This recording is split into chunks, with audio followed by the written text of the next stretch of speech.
2025最新恐怖片《移植》来了，诡异的幻符术是从何而来？且听金彩彩娓娓道来。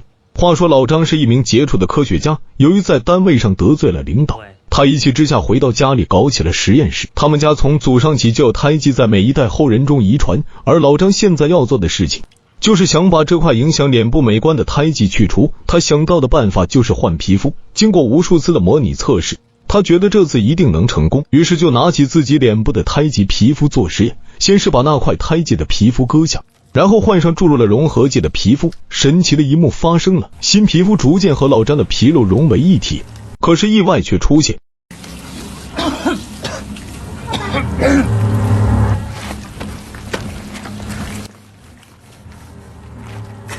老张翻看笔记也没有用，这是他首次出现这种状况。接着女儿微微发现了父亲异样，冲过来看见父亲拿着一把手术刀，他要把自己的嘴巴割开一个口子，可是划开后几秒之内又合上了，也就是这块皮肤的再生能力超出想象。接着微微参与了划开，多次之后老张血流不止，然后就去领了盒饭。几年以后，微微以优异的成绩，而且是拿了奖学金去新西兰留学，顺便投靠他的姑姑。微微的脸颊到脖子上都是胎记，所以她平常把自己的脖子部分捂得死死的，不想被别人看笑话。姑姑是个特例，她没有被遗传到胎记。现在她算是一位成功的化妆品商人，姑姑对微微还是很不错的，并没有歧视她。回到家后，姑姑专门还把女儿丽丽，也就是微微的表妹叫出来，介绍他们两人相识，并且希望丽丽向表姐学习，他们俩在同一所大学读书。从此微微就开始了新生活。他上学的第一天就认识了在路边乞讨的老约翰。那天的课上，微微就是因为拿奖学金来留学的而受到全班人的瞩目。随后教授大卡发现微微经常去实验室做实验，而且看见他是按照一本笔记本的内容在操作。大卡当然要求微微把笔记本给他看看，他翻看了几页，由于都是中文，他基本上是看不懂，但是上面的化学公式他是认得的。加之微微介绍这是他科学家父亲的遗物，大卡就让微微以后做他的实验助理，如果表现得好就让微微在这里继续他的实验。微微开心的接受了。随着日子一天一天的过去，微微的噩梦才刚刚开始。那是为啥呢？首先就是因为中西文化的不同，微微无论如何也无法融入当地的人群中。他也做了很多努力去讨好丽丽以及他的那些好友，可是他们始终无法接受微微，经常会在聚会到一半的时候就退场，搞得微微非常的尴尬。另一边，大卡在网上查出微微的父亲果真是一名优秀的科学家，成就远远超过他。如果他利用微微那本笔记本上所记载的资料进行实验，他将有可能获得诺贝尔奖。就此大卡开始动起歪脑筋，于是特意找到微微，允许他使用实验室的物资进行科学实验，强调这是两人的实验。微微惊呆了，但又不得不同意。下车的时候，大卡商定从明天正式开始。隔日的下午，实验正式开始，大卡只是出现了一会，大部分都是微微在那里独自操作，而大卡就在后面找女学生偷情。然而实验的过程不是那么的顺利，很快微微遇到了瓶颈，反复查看笔记本也无法解决，这使得大卡有点失去耐心，于是重新招聘了一位实验助理艾琳，打算刺激一下微微的工作。微微也感觉到了，为此微微就更加的努力，希望加快进度。他渐渐想起来老张当年在做实验的过程中用到了石花的提炼物，于是就1比1复刻起来。而大卡就躲在办公室里跟班上的女学生金发妹偷情。突然外面的微微发出痛苦的叫声，大卡听见了，于是偷偷观望起来。只见微微正在用滚刀把自己大腿上皮肤切割一小块下来，做第一次换皮肤试验。这个就需要微微有足够的勇气才行。哇塞，万万没想到他这次成功了。不过大卡并不知道他到底在干嘛，于是走出去看看什么情况。微微开心地展示他的实验成果，可是被金发美误以为是微微在勾引大卡，于是用手机偷偷拍下照片，然后走出来讽刺两人。微微当然就不明所以然。接着金发妹表示要带微微去参加一个聚会，微微一听机会难得，于是快速跟着金发妹离开实验室。 Nice wonder boy, what an honor. Lee, my man, can you do me a solid? I've got something here that needs some translating. I was hoping you could help out. Absolutely, man. 大卡就这样轻易的得到笔记本，然后拍照发给一位华裔小李，让他帮忙翻译一下。大卡等于是窃取了这个伟大的发明。与此同时，金发妹悄悄地把那张照片发在学校社交群中，丽丽看见了大吃一惊，就赶紧回家找薇薇质问。其实金发妹是把薇薇带到荒山上臭骂她勾引大卡，然后开车扬长而去，留下薇薇独自一人走回家。当薇薇疲惫地回到家，立即与丽丽发生了激烈的冲突。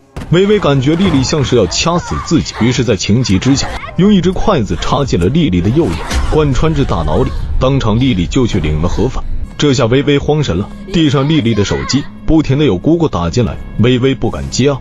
看这样子姑姑很快就要回来，薇薇就先把丽丽拖进了浴室。很快她想到了一个恶毒的办法，正好她手中有一瓶之前发明出来的那个融合剂，于是她就把丽丽的脸皮和自己脸皮互换了。哎呀，这个过程就有点血腥，而且很痛苦。还好在姑姑回到家时，薇薇已经完成了互换，就把丽丽的尸体塞进了床底下。接着薇薇装着状态很不好的样子，也不说话，终于蒙混过关。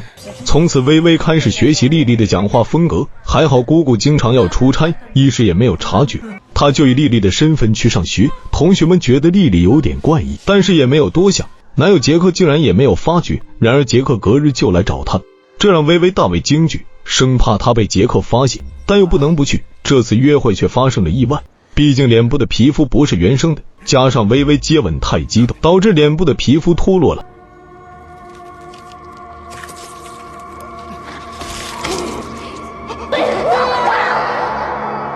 没想到这次意外无意中解决了杰克这个大麻烦，现在他需要修复自己的脸皮，但是融合剂已经补多了。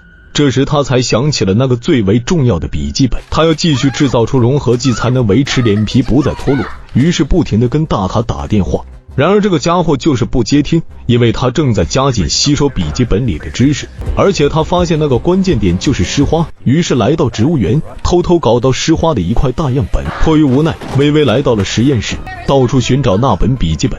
这时大卡开始接听薇薇电话，他反复强调自己并没有看见那本笔记本，薇薇气得差点晕过去，可又无可奈何，只好收拾了一些实验的物料拿回家接着搞。他在等电梯的时候，看见金发妹就在楼下打电话，于是心生一计。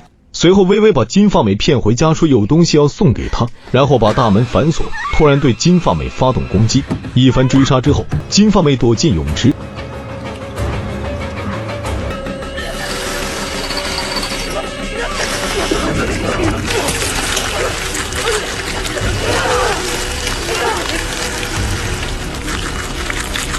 哇塞，薇薇什么时候变成了杀人恶魔了？这也太恐怖了。接着薇薇把金发妹拖进了洗手间，干脆一不做二不休，就把金发妹的脸皮割了下来，然后放在了自己的脸上，她要成为金发妹。当然这个过程是比较的血腥和痛苦的，她把最后一点融合剂注入皮肤里，薇薇已经完美的变成了金发妹。到了第二天的早上，有2名警察来这里寻找丽丽，这时姑姑报的警，她已经无法和丽丽联系上了。警察对于金发妹的出现并没有怀疑，只是留下了电话号码。另一边，大卡辞职回到家中，专心做着实验。很快他的融合剂实验成功。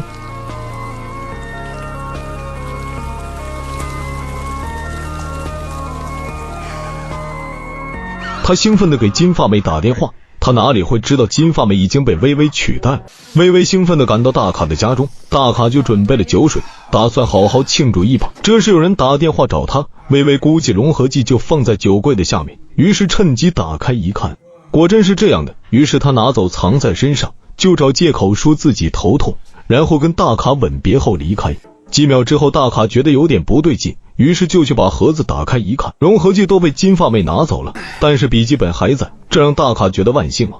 薇薇回到家中，恢复了自己的样貌，恰好另外一个同学艾琳来找丽丽，她带了一些家乡的特产过来一起吃，顺便就把特产放进冰箱里。那一刻顿时把她着实吓了一大跳。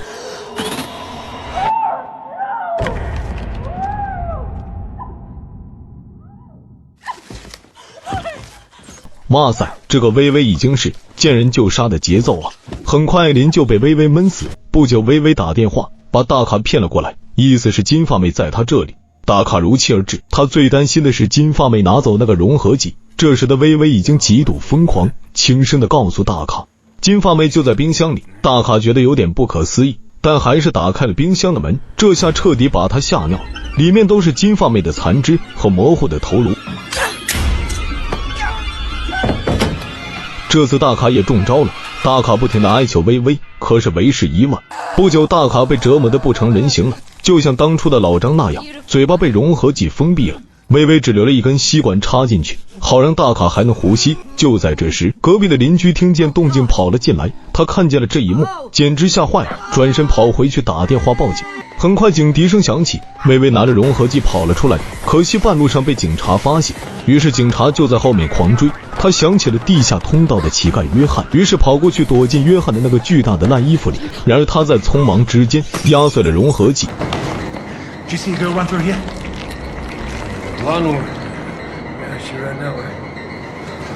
人算不如天算，微微万万没有想到，自己竟然和约翰融合在一起，最后竟然还是个活的生命体。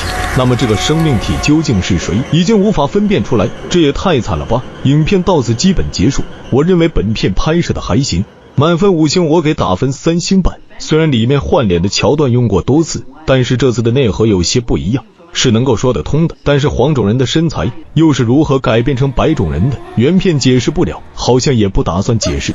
本片获得新西兰 4.3 亿的票房，好了，谢谢大家的捧场。